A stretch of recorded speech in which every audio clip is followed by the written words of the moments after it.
blood on the linoleum, bone grating against bone. When Harper's boyfriend snapped her tibia, her first instinct was survival. Through a haze of blinding agony, she grabbed her phone, typing a desperate plea to her sister. "He broke my... Please help me." She hit send, praying for a lifeline. But the phone vibrated with a reply from an unknown number. 3 words that stopped the breath in her throat. "Give me his name and your address."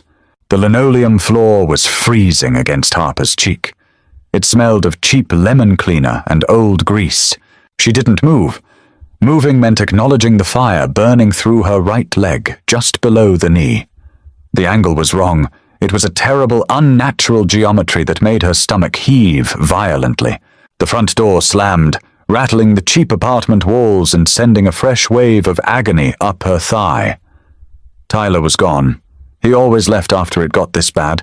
He called it giving her space to cool down, a twisted rewriting of reality where her bleeding on the floor was somehow an aggressive act against him.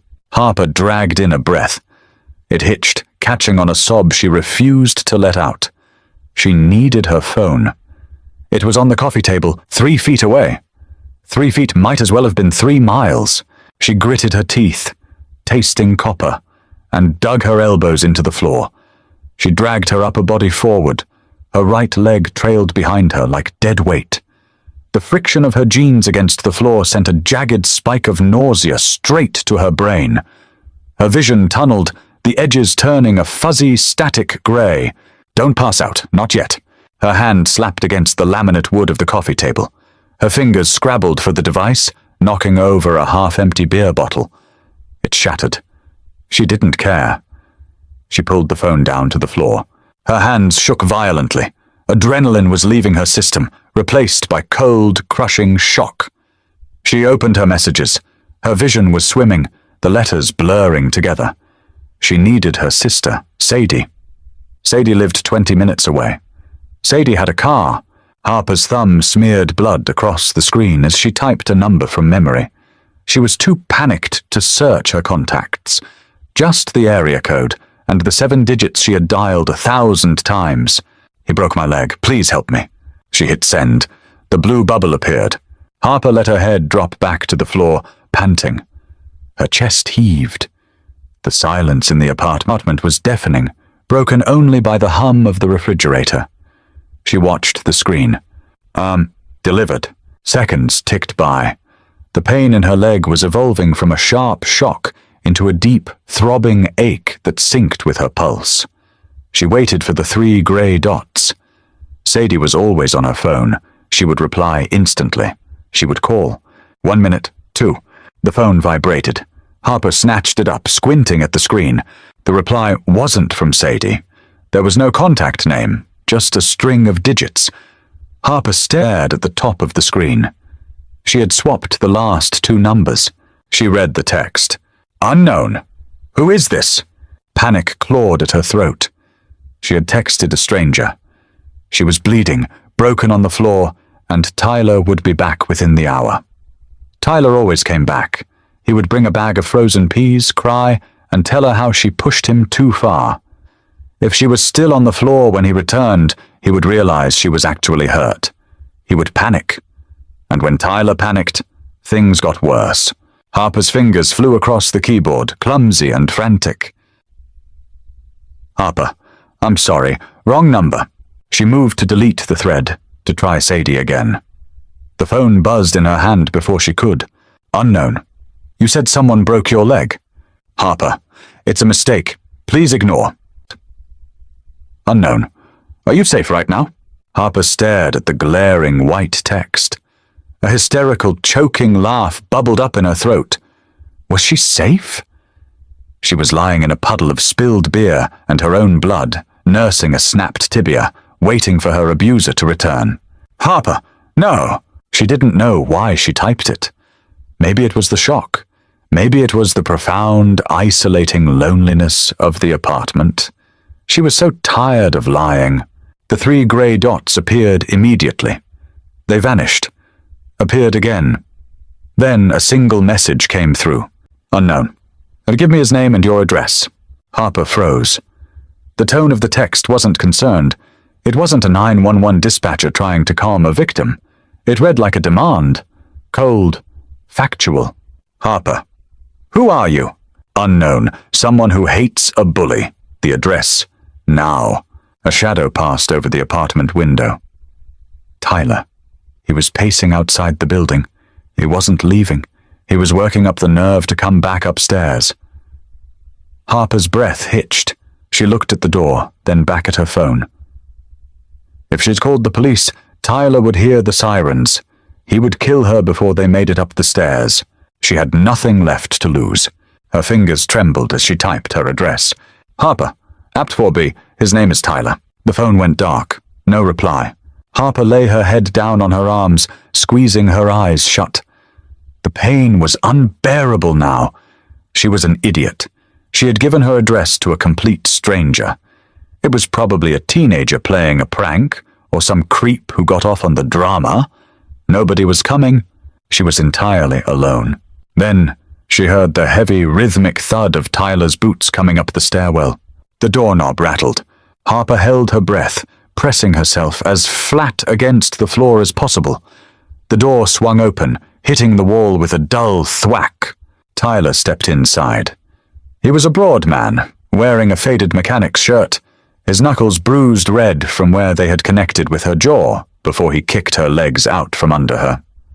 He held a plastic bag from the convenience store across the street. He looked down at her. His face crumpled into a mask of pathetic, manufactured guilt. Harper, babe, he murmured, stepping over the shattered beer bottle. Why are you still on the floor? Come on, get up. I can't, she whispered. Her voice was entirely devoid of emotion. Tyler sighed, a sharp sound of irritation breaking through the fake remorse. Don't be dramatic. I barely clipped you. Look, I brought ice. He tossed the bag of ice onto the sofa. Get up. You're getting blood on the rug. My leg is broken, Tyler. He stopped. His eyes darted to her right leg, noting the unnatural bend beneath the denim. The color drained from his face, replaced instantly by panic. And then, as she knew it would, the panic hardened into rage. You're lying, he snapped, taking a step toward her. You just want to make me look like the bad guy. You pushed me, Harper. You were screaming at me. What was I supposed to do? He reached down, grabbing her by the bicep, and yanked upward. Harper screamed.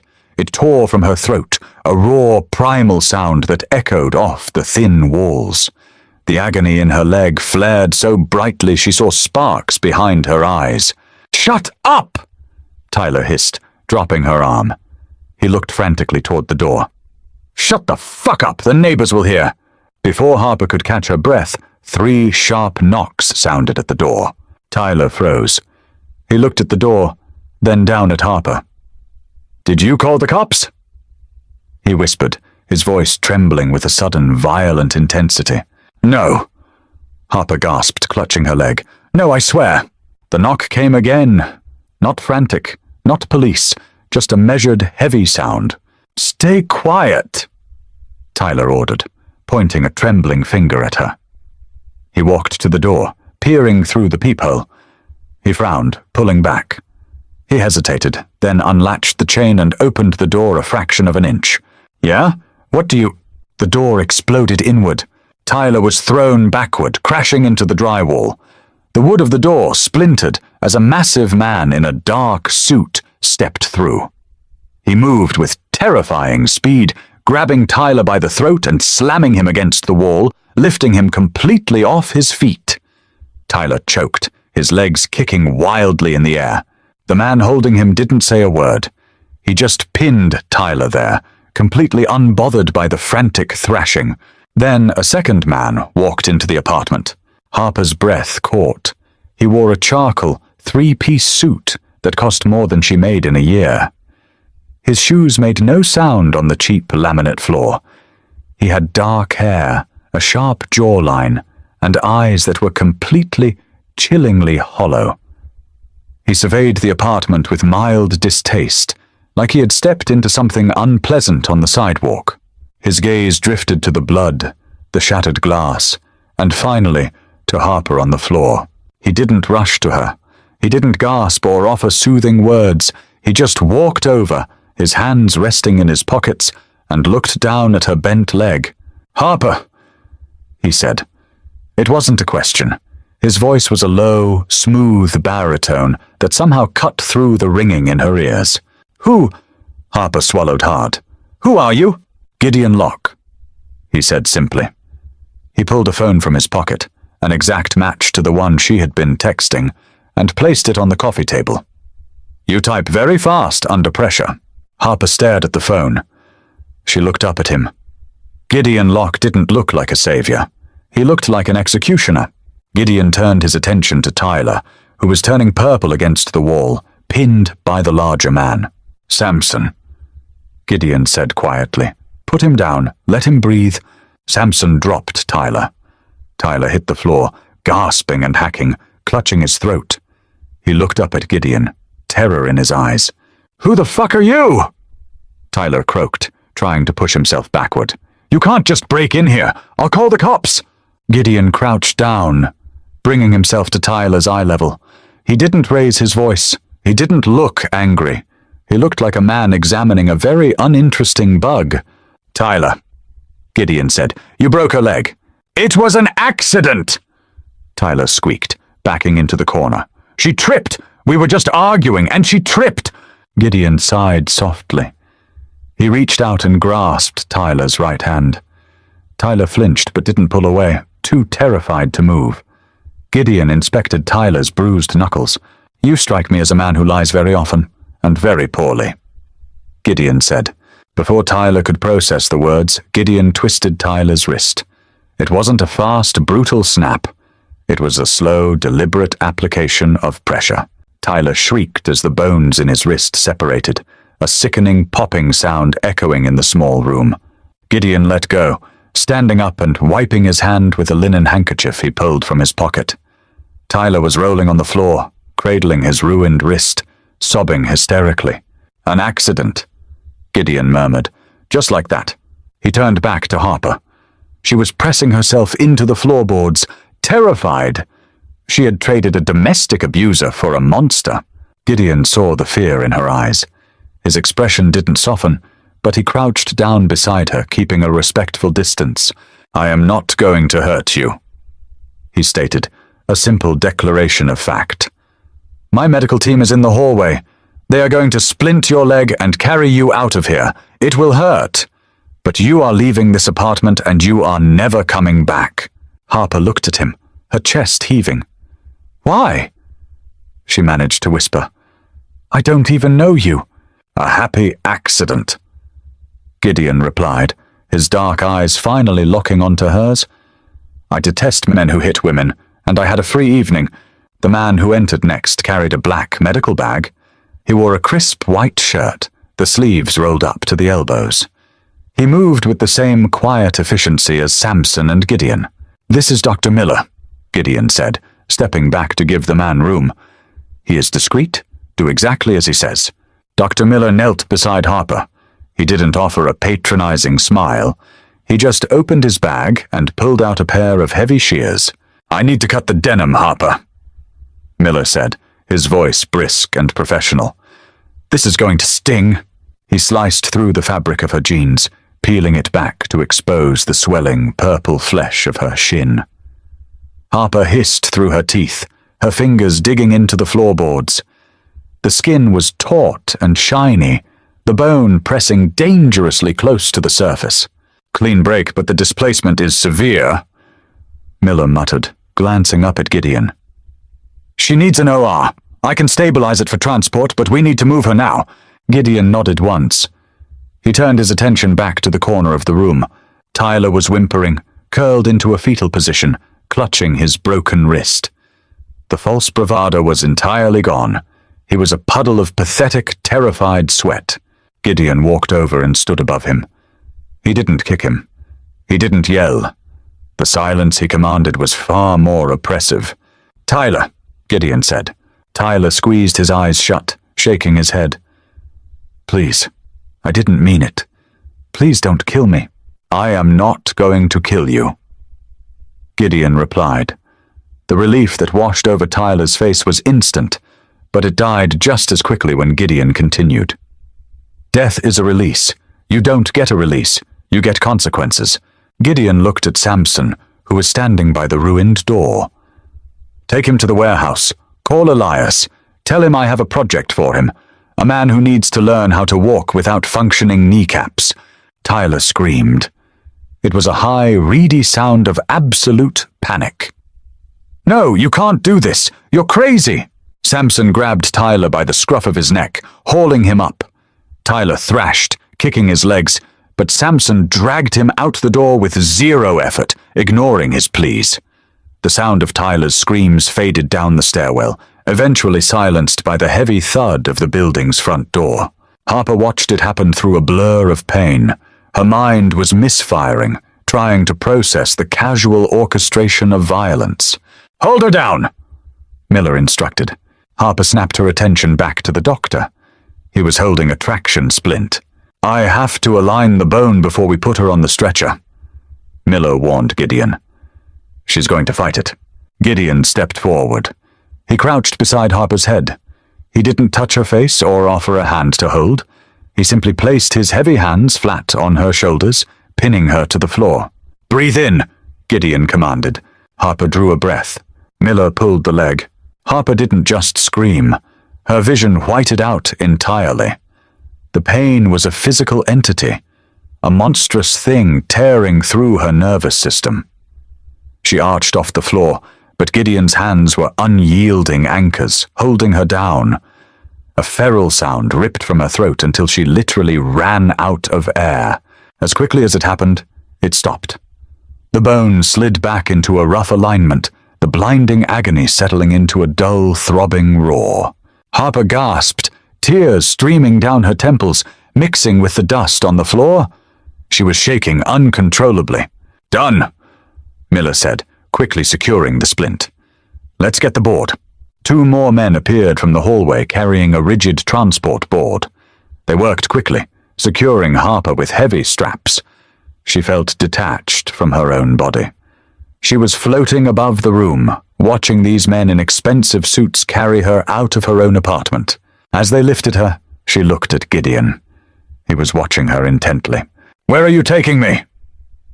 She slurred, the shock finally shutting down her cognitive functions. "Somewhere safe," Gideon said, falling into step beside the stretcher as they carried her down the narrow, dimly lit stairs. "I don't have money," Harper whispered, her eyes heavy. "For the doctor, for the help. I can't pay you." The stretcher was loaded into the back of a massive black SUV idling in the alleyway. The interior smelled of expensive leather and antiseptic. Dr. Miller climbed in beside her, immediately hooking an IV line into her arm. Gideon stood by the open back doors of the vehicle. The streetlights caught the sharp angles of his face. He looked at her, entirely unreadable. "I don't want your money, Harper," Gideon said quietly. "Then what do you want?" The morphine from Miller's IV hit her bloodstream, a cold rush that began dragging her down into the dark. But before her eyes fluttered shut, she heard Gideon's answer, a low promise over the rumble of the engine. "I want to see what happens when you finally stop bleeding on the floor." He shut the doors. Waking up was not a cinematic flutter of eyelashes. It was a slow, grueling crawl through a suffocating tar pit of narcotics. First came the sound, a rhythmic, quiet beep. It didn't belong in her apartment. Her apartment sounded like traffic on the wet asphalt and the rattle of a failing AC window unit. This sound was sterile, steady. Then came the smell, bleach, expensive floral detergent, the sharp tang of iodine. Harper tried to swallow, but her throat was sandpaper. She forced her eyes open. The light was muted, filtering through heavy charcoal-grey blackout curtains that covered a massive window. She was staring at a ceiling painted in a soft, matte white. There were no water stains, no cracks. She turned her head. It felt like moving a boulder. She was in a bed, a hospital bed, but framed in rich mahogany rather than cold metal. An IV line snaked from the back of her left hand up to a saline bag hanging from a chrome stand. To her right, a vitals monitor blinked softly. Memory rushed back in a violent, disorienting flood. The linoleum floor, Tyler's boots, the splintering door, Gideon Locke's hollow eyes, the snap of Tyler's wrist, the traction splint. Harper gasped, her hands flying down to her right leg. She couldn't feel it. Panic, sharp and icy, spiked in her chest. She threw off the thick duvet. Her right leg, from mid-thigh down to her toes, was encased in a heavy fiberglass cast. There was a thick surgical dressing peeking out from the top. "You have a titanium rod in your tibia," a voice said. Harper flinched, snapping her head toward the corner of the room. Dr. Miller sat in a leather armchair under a soft reading lamp. He was reading a thick medical journal, his glasses pushed down his nose. He didn't look like a man who had participated in a home invasion. He looked like a bored suburban physician. He closed the journal and stood up, walking over to the bed. He checked the IV line, tapping the plastic tubing with a manicured fingernail. "The surgery took 4 hours," Miller stated, his tone entirely conversational. "Your boyfriend did a remarkable job pulverizing the bone. A simple cast wouldn't hold it. I had to use plates and screws to rebuild the structural integrity before inserting the intramedullary nail." Harper stared at him. The clinical terms washed over her, meaningless against the sheer terror of her situation. "Where am I?" she managed to croak. "You are a guest of Mr. Locke." "That doesn't answer my question." Miller offered a thin, humorless smile. "Geographically, you are 50 miles outside the city limits. Practically, you are in a secure medical wing of a private residence. You are safe, you are heavily medicated, and you are not to pull at that IV. I want to leave." "No, you don't." The voice came from the doorway. Harper looked past Dr. Miller. Gideon stood there. He had changed out of the charcoal suit and was now wearing dark slacks and a black cashmere sweater with the sleeves pushed up. Without the suit jacket, he looked broader, more dangerous. He walked into the room. Miller immediately stepped back, deferring the space to him. "Doctor," Gideon said quietly, "give us the room." Miller nodded once and walked out, pulling the heavy oak door shut behind him. It latched with a solid, definitive click. Harper shrank back against the pillows. She felt incredibly small, swallowed by the massive bed, trapped by the heavy cast. Gideon didn't approach the bed. He took the armchair Miller had vacated. He crossed his legs, resting his elbows on the armrests, steepling his fingers beneath his chin. He watched her. The silence stretched, thick and suffocating. Harper refused to look away, though holding his gaze felt like staring into a vacuum. "You are waiting for the other shoe to drop," Gideon finally said. "Usually when men break down my door and kidnap me, there's a catch," Harper replied. Her voice was raspy, but the cynicism was real. It was her only defense mechanism left. "You were not kidnapped, you were extracted. A polite word for abduction. A factual word for removing a victim from a lethal environment," Gideon corrected. He didn't raise his voice. He just stated the words as if they were gravity. Inarguable. "Tyler was going to kill you, Harper. If not last night, then next week, next month. He broke your leg because you were leaving him. Correct?" Harper swallowed hard. She looked down at the stark white sheets. "I was packing a bag. He caught me."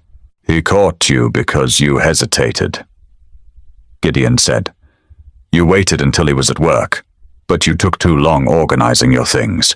You wanted to leave, but you were still afraid of making a mess." Her head snapped up. "How do you know that?" "Because it is the pathology of the abused," Gideon replied smoothly. "You try to mitigate the damage even while you are fleeing. You try to fold the clothes neatly before you run out the door. It is a fatal flaw." Harper felt a hot flush of anger burn through the narcotic haze. "Who the hell do you think you are to psychoanalyze me? You break into my apartment, torture my boyfriend, drag me here, and put metal in my leg without my consent?" "Consent?" Gideon cut her off. The word was sharp, cracking like a whip in the quiet room. You texted a stranger begging for help. You provided your address. I provided the medical intervention you required to keep your leg. If I had left you there, the bone would have necrotized. You would have lost the limb from the knee down, or Tyler would have panicked when the swelling cut off your circulation, and he would have strangled you to keep you quiet. He leaned forward slightly. The movement was predatory. I did not ask for your permission to save your life, Harper, because you were in no position to grant it. Harper glared at him, her chest heaving. She wanted to yell. She wanted to throw something at his perfectly composed face.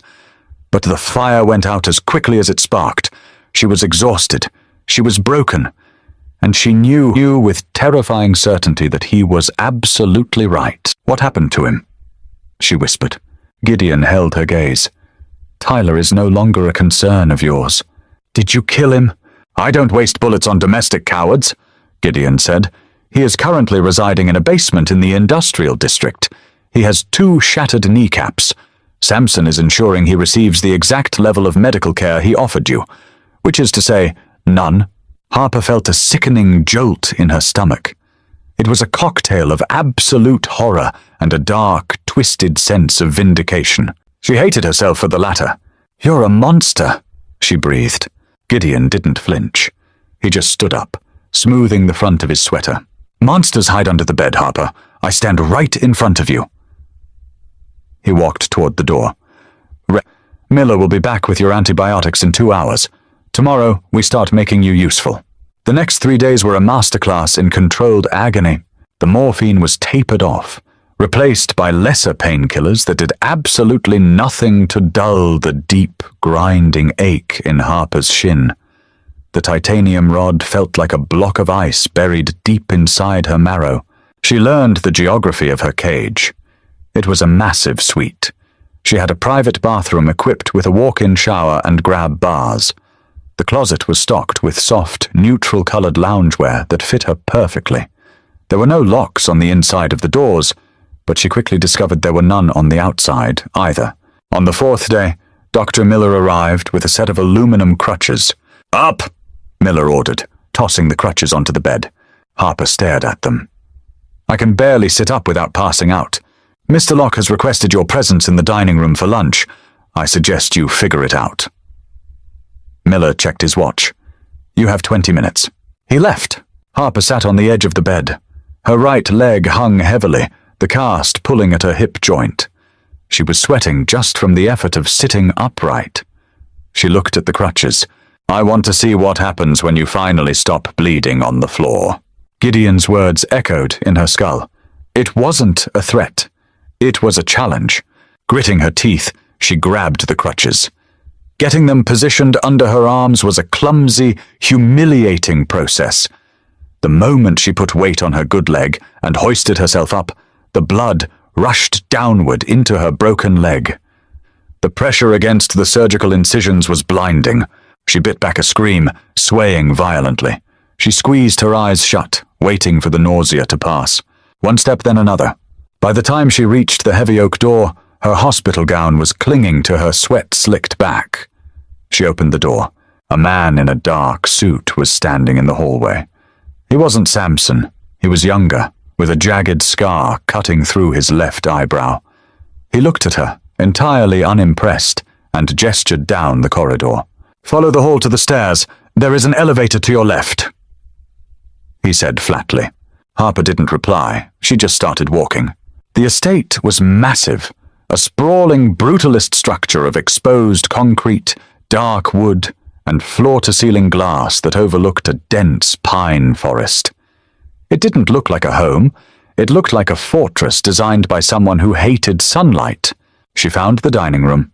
It was austere, dominated by a long, live-edge walnut table. Gideon sat at the far end.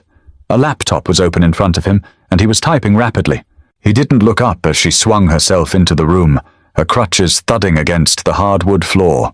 Sit, he said. Harper navigated to the nearest chair and collapsed into it. She let the crutches clatter to the floor. She was gasping for air, her leg throbbing in time with her racing heart. A woman in a quiet grey uniform immediately stepped out from a side door, placing a plate of roasted chicken and vegetables in front of Harper, along with a glass of water. She vanished just as quickly. Gideon closed the laptop. He looked at her flushed face, the sweat on her brow. You took 24 minutes, Gideon noted. Go to hell, Harper snapped, grabbing the glass of water and downing half of it in one gulp. Gideon's mouth twitched. It was the closest thing to a smile she had seen on him, and it was entirely devoid of warmth. Your spirit is returning. Good. Eat. Harper picked up a fork. She was ravenous. The hospital food Miller had been feeding her was bland and utilitarian. This tasted incredible. She ate in silence for a few minutes before the reality of the situation forced her to speak. Why am I here? She asked, her mouth half full. And don't give me that saving you garbage. Men like you don't do charity. Gideon cut a piece of steak on his own plate. His movements were precise, surgical.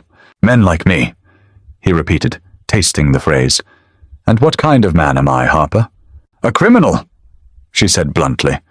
You have armed guards. You kidnapped a man. You operate a black market hospital wing.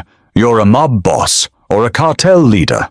I don't know the exact flavor of your sociopathy, but you aren't a good Samaritan. Gideon chewed, swallowed, and dabbed his mouth with a napkin. I am a businessman, he corrected. My business operates outside the purview of local law enforcement because local law enforcement is inefficient and prone to bribery. I provide order. By breaking people's wrists and kneecaps? By enforcing consequences. He counted smoothly. In my world, there is a ledger. Every action incurs a debt or a credit. Tyler accrued a massive debt by laying his hands on you. I collected. And what about me? Harper put her fork down. Her appetite suddenly vanished. What is my debt? Gideon stared at her. His dark eyes locked onto hers, pinning her to the chair. You owe me a great deal, he said quietly. I financed your surgery. I am providing your housing, your security, and your rehabilitation. In the real world, you would be ruined financially. Here, you are merely in the red. Harper felt a cold sweat break out across her neck. I told you, I don't have money. I have enough money to burn this city to the ground and build a new one on the ashes. Gideon said dismissively. I don't want your cash. Then what do you want? Loyalty. The word hung in the air, heavy and loaded. I employ many people, Gideon continued, leaning back in his chair. Soldiers, smugglers, accountants. But I have very few people I can trust to remain invisible. You are a ghost, Harper. You have no family tying you down, save for a sister you rarely speak to. You worked as a data entry clerk for a logistics firm. You are meticulous. You are observant. And right now, you are a blank slate. Harper's mind raced. He had done a background check on her. He knew about Sadie. He knew about her job. You want me to work for you. I want you to manage my ledgers, Gideon corrected. The real ones. The ones my accountants never see. The ones that track the movement of illicit goods, the payoffs, the bribes. You will catalog the rot of this city for me. And if I say no, Gideon didn't blink. You are free to leave. Samson will drive you to the city limits and drop you off. With a broken leg, no job, and a hospital bill you cannot afford. And you will eventually run into Tyler's friends, who are currently looking for the woman they believe set him up. It wasn't a choice. It was an ultimatum wrapped in velvet.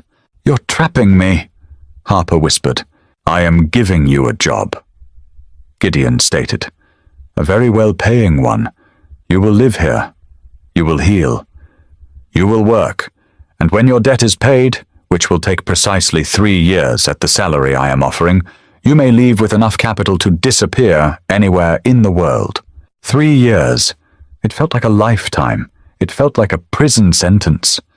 But as she looked at the heavy fiberglass cast on her leg and thought about the linoleum floor of her apartment, she knew the truth. Gideon Locke wasn't a savior, but he was offering her the one thing Tyler had systematically destroyed: leverage. Harper picked up her fork. She looked Gideon dead in the eye. I want a laptop, she said, her voice steady. And I want physical therapy every single day. If I'm working for you, I'm not doing it from a bed. Gideon watched her for a long moment. He nodded once. Deal.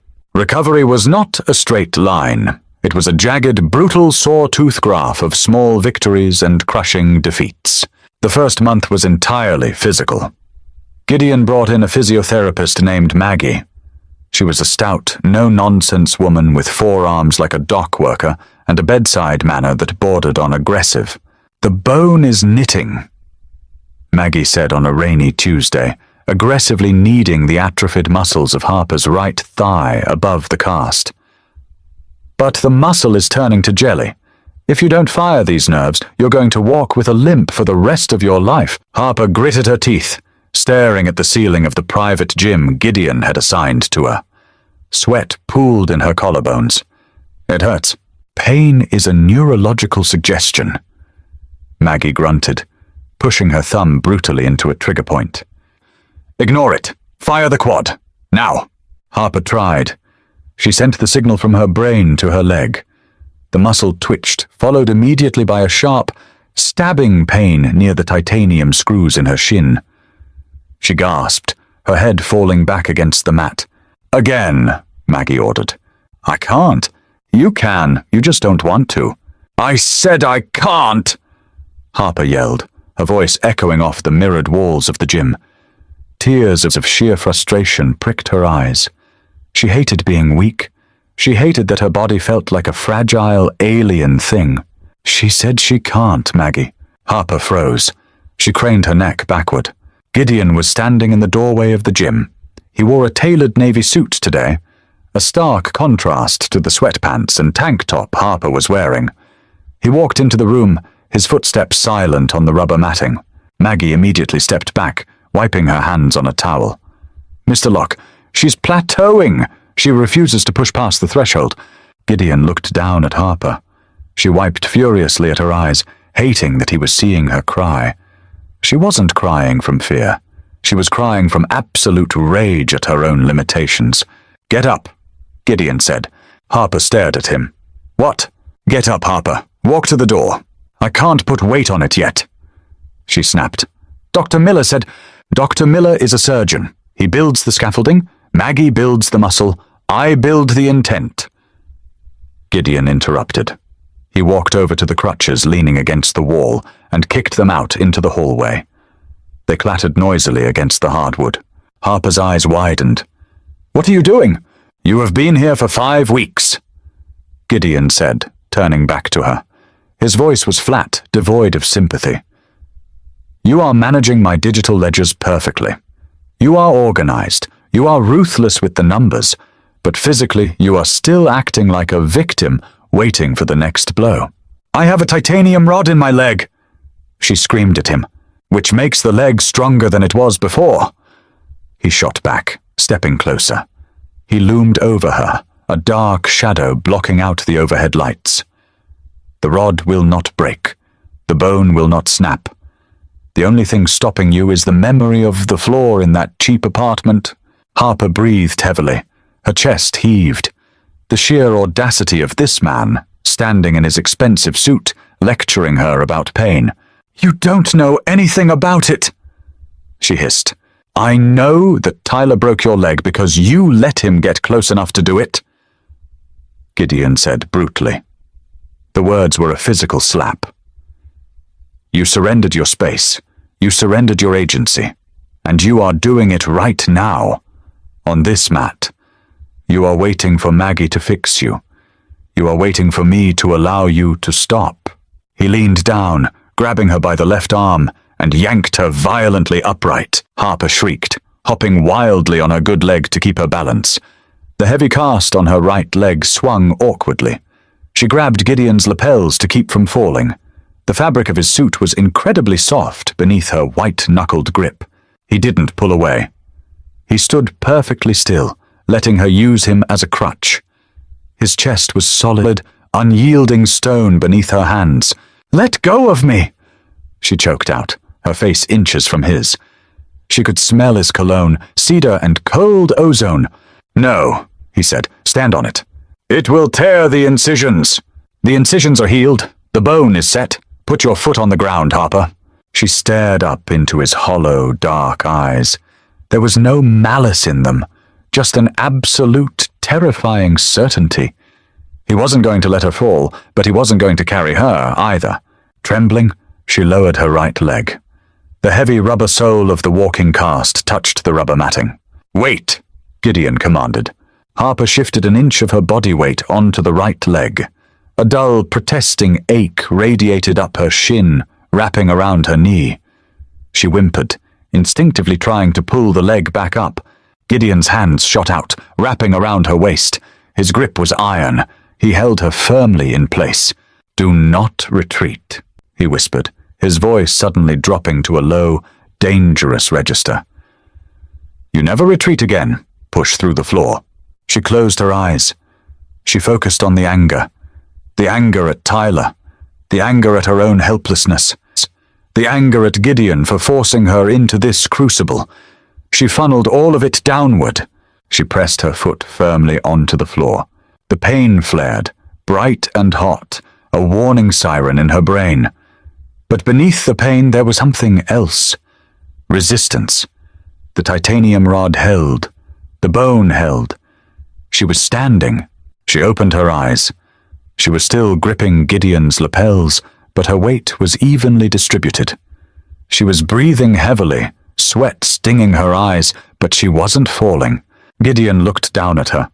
His hand slowly released her waist, stepping back a single inch, just enough to let her stand entirely on her own. "The pain is just information," Gideon said quietly. "Tells you where the boundaries are. It is up to you to push them outward." He turned and walked towards the door. He stopped at the threshold, glancing back over his shoulder. "Your numbers on the West Side docks were off by a margin of 3%, he added, his tone snapping instantly back to business. "Find the discrepancy before dinner, or I will deduct the missing capital from your salary." He walked out, leaving her standing alone in the center of the gym. Harper stood there for a long moment, the ache in her leg throbbing in time with her pulse. She looked at Maggie, who was watching her with a quiet, approving smirk. Harper wiped her face with the back of her hand. She looked at the door Gideon had just walked through. "Maggie," Harper said, her voice dropping an octave, losing the tremble of fear. "Yeah? Show me how to fire the quad again." The cast came off in November. It was replaced by a sleek, black carbon fiber cane. Harper hated it. She hated the sharp click it made against the hardwood floors of the estate, a constant acoustic reminder of her deficit. But she used it. She walked the perimeter of her gilded cage, she walked the long hallways, and she walked into Gideon's office. It was a Tuesday evening, rain lashing against the floor-to-ceiling windows behind his heavy oak desk. Gideon was on the phone, his voice a low, dangerous murmur. He held up a single finger as Harper entered. She didn't wait by the door. She crossed the room, the cane clicking rhythmically, and dropped a leather-bound folder onto the center of his desk. Gideon finished the call, hanging up the receiver without breaking eye contact with her. "I found your 3%, Harper said flatly. She opened the folder, spinning it around so the spreadsheet faced him. She tapped a column of numbers with a manicured fingernail. "The West Side docks operate on a cash-heavy rotation. Your manifest shows incoming shipping containers billed at a standard tariff," Harper explained, her voice devoid of hesitation.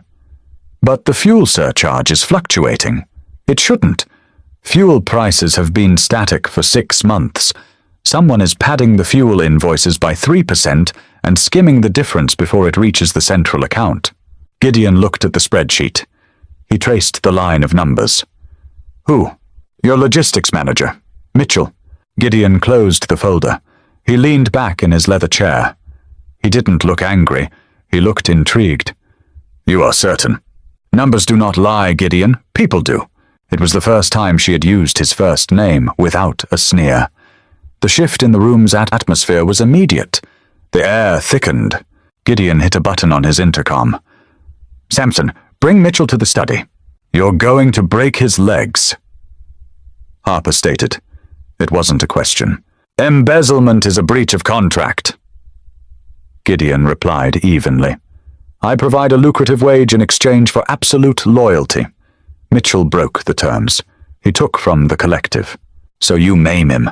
I reset the ledger, Gideon corrected. He stood up, buttoning his suit jacket. You can leave now, Harper. The administrative part of this transaction is over. Harper gripped the handle of her cane. Her knuckles turned white. 3 months ago she would have fled to her room, pressing her hands over her ears to block out the sounds of violence. She would have hid. No, Harper said. Gideon paused. He looked at her, his head tilted a fraction of an inch. No, I found the error. I built the case, she said, her voice remarkably steady. I want to see the audit. Gideon stared at her for a long, silent moment. The hollow look in his eyes receded, replaced by something entirely different.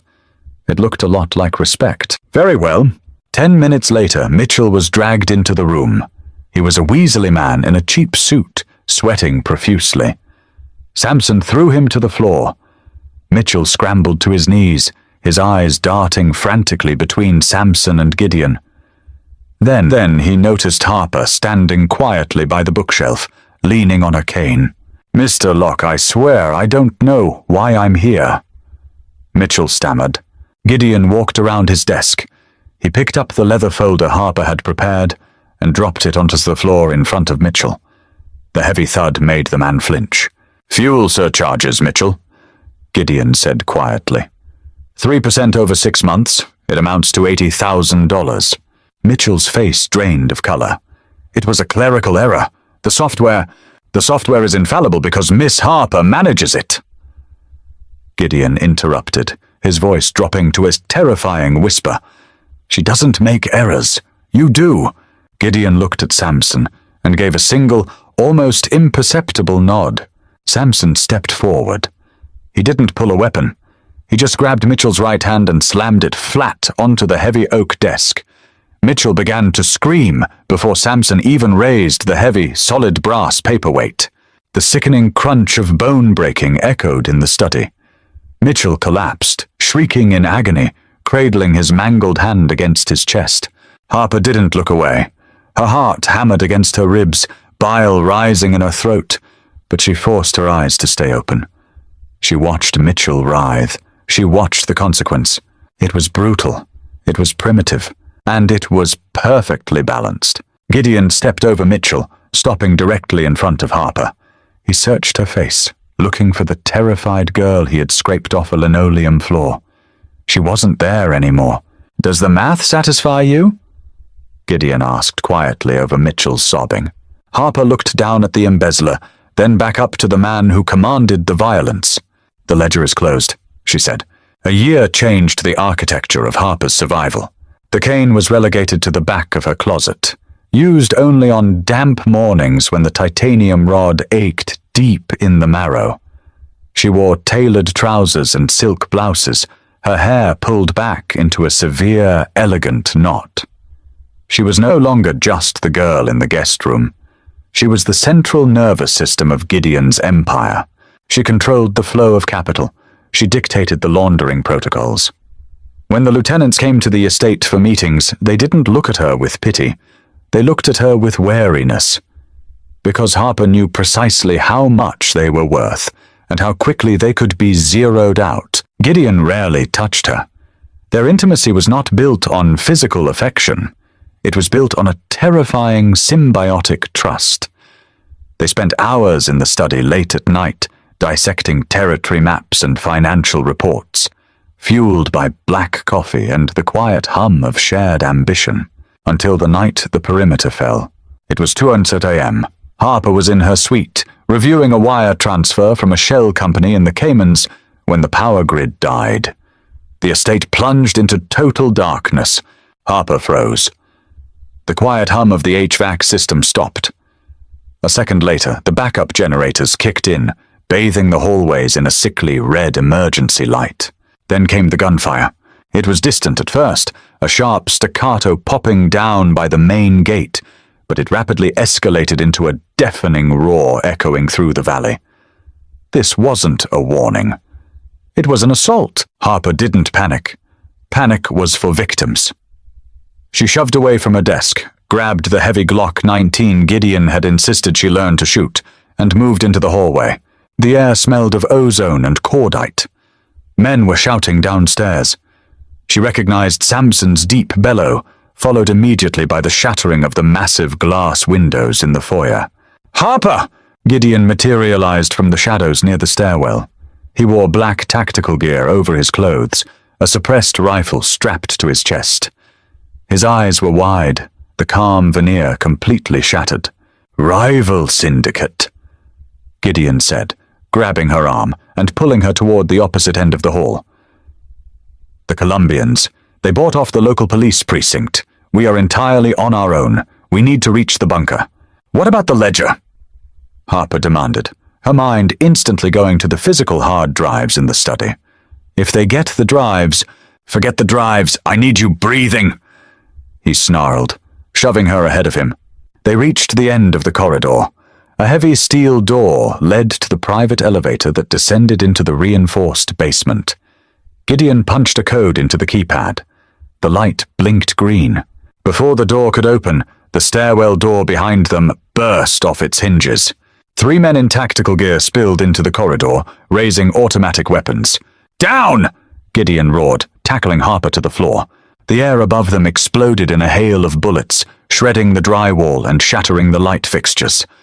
Gideon rolled, bringing his rifle up, and fired 3 suppressed, precise shots. 2 of the men dropped instantly, their body armor useless against armor-piercing rounds. The 3rd man dove behind a marble pillar, returning fire blindly. Harper pressed her face into the carpet, the ringing in her ears absolute agony. She heard a sharp, wet thud, followed by Gideon's sharp intake of breath. The return fire stopped. Samson had flanked the 3rd man from the stairwell. A single shot ended the immediate threat. Harper scrambled to her feet, her right leg screaming in protest at the sudden violence. She looked down. Gideon was on his knees, leaning heavily against the wall. A dark, spreading stain ruined the black fabric of his tactical vest, just below the collarbone. He was breathing in shallow, ragged gasps. "Gideon!" Harper choked, dropping beside him. She pressed her hands over the wound. The blood was hot and thick, spilling over her fingers. "Elevator!" he grunted, his head lolling against the wall. He was losing blood too fast. The shock was setting in. Harper looked at the open elevator doors. It was 10 feet away. Gideon weighed over 200 pounds of dead weight. "Samson!" Harper screamed. "Holding the stairs!" Samson yelled back, the sound of fresh gunfire erupting from the floor below. "Get him down!" Harper grabbed Gideon by the straps of his vest. She hauled upward, screaming with the effort. Her right leg, the one Tyler had shattered, took the brunt of the burden. The titanium rod vibrated with the strain. The pain was blinding, a white-hot spike driving straight into her brain. "The pain is just information. Get up!" Harper hissed, her face inches from his. "You do not get to die on my floor. Get up!" She yanked him to his feet. Gideon leaned his entire bulk onto her left shoulder. She braced her right foot against the carpet, pushing off. Step drag, step drag. They stumbled into the elevator just as a new wave of men breached the hallway. Bullets sparked off the closing steel doors. Harper hit the basement button, her hand smeared with his blood. The elevator dropped. Gideon slid down the wall, coughing violently. Blood splattered against the stainless steel paneling. He looked up at her, his eyes losing focus. "You didn't hesitate," he whispered, a weak, bloody smile ghosting across his face. "You didn't fold the clothes." "Shut up!" she cried, tearing the silk scarf from her neck and pressing it into the bullet hole. "Keep your eyes on me, don't look away." "The ledger," he mumbled, his head dropping back. "I balance the ledger," she said fiercely, pressing her forehead against his. "And you owe me. You hear me? You are in the red, Gideon. You don't get to check out until the debt is paid." The elevator stopped. The doors opened into the cold, sterile sanctuary of the bunker. Harper dragged him into the light. 3 days later, the bunker smelled intensely of bleach and iron. Harper sat in a metal folding chair beside a medical cot. She hadn't slept for more than 40 minutes at a time. She wore the same blood-stained silk blouse, lined with the fabric stiff and ruined. Dr. Miller had been in the bunker when the assault started. He had spent 4 hours digging a fragmented 5.56 round out of Gideon's chest cavity, millimeters from his subclavian artery. The estate above was quiet. The Colombians had been repelled by reinforcements called in by Samson. The cleanup was ongoing, a silent, methodical erasure of bodies and blood. On the cot, Gideon shifted. His breathing hitched, then steadied. Slowly he opened his eyes. The harsh fluorescent light of the bunker made him wince. He turned his head, finding Harper instantly. He didn't look like a mob boss right now. Stripped to the waist, covered in bandages, pale and sweating, he looked incredibly human. "You look terrible," Gideon rasped, his voice raw. Harper didn't smile, but the crushing weight on her chest finally fractured, letting in a single sliver of air. "You bled on my good shoes," she replied softly. She poured a cup of water from a plastic pitcher and held the straw to his lips. He drank greedily, leaning his head back against the thin pillow. He studied her face, taking in the dark circles under her eyes, the dried blood on her collar, the absolute rigidity of her posture.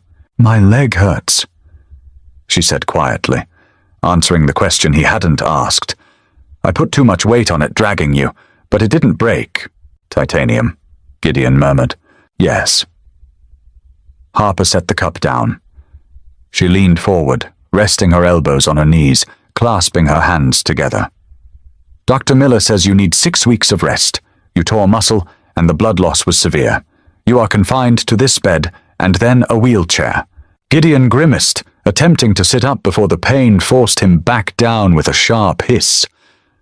"The business is running," Harper interrupted smoothly. "Samson is managing the perimeter and the retaliation. I am managing the accounts. I rerouted the Cayman's transfer to a blind trust to secure the liquid assets while the house was compromised. The Colombians got nothing but bullets." Gideon stared at her. The silence stretched between them, heavy and profound. "You took control of the entire network," he said. It wasn't an accusation. It was an acknowledgement. Someone had to balance the ledger while you were unconscious. She replied, her tone perfectly even. Gideon reached out. His hand was trembling slightly, a rare physical weakness.